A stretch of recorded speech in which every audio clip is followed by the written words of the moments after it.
If you need to find your Bluehost Nameservers records, this video will walk you through the process step by step in a quick and simple way. Knowing your nameservers is important when you're connecting a domain, pointing your website to another host, or checking DNS settings for troubleshooting. In the next few minutes, I'll show you exactly where to find them inside the Bluehost portal. And if this tutorial helps you out, be sure to hit the like button and subscribe for more easy website and hosting guides. Alright, let's get started. First, log in to your Bluehost portal using the account that manages the domain you want to check. Once you're inside, look at the left-hand menu.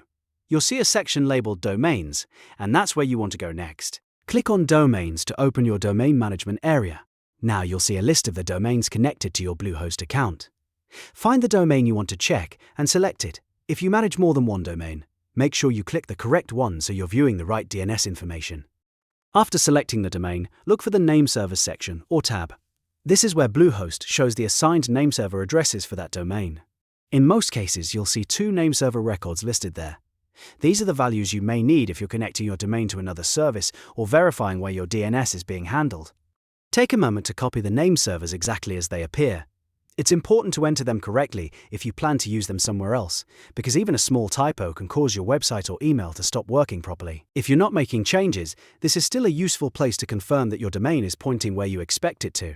If you don't immediately see the nameservers, double-check that you're in the correct domain settings page and not just viewing general account information. Sometimes Bluehost's layout can change slightly, but the nameservers are usually found within the domain details area. That's really all there is to it. You've now found the Bluehost Nameservers records for your domain. This is one of those simple but very useful tasks that can save you a lot of time when managing a website. If this video helped, please give it a thumbs up and subscribe so you don't miss the next tutorial. Thanks for watching, and I'll see you in the next one.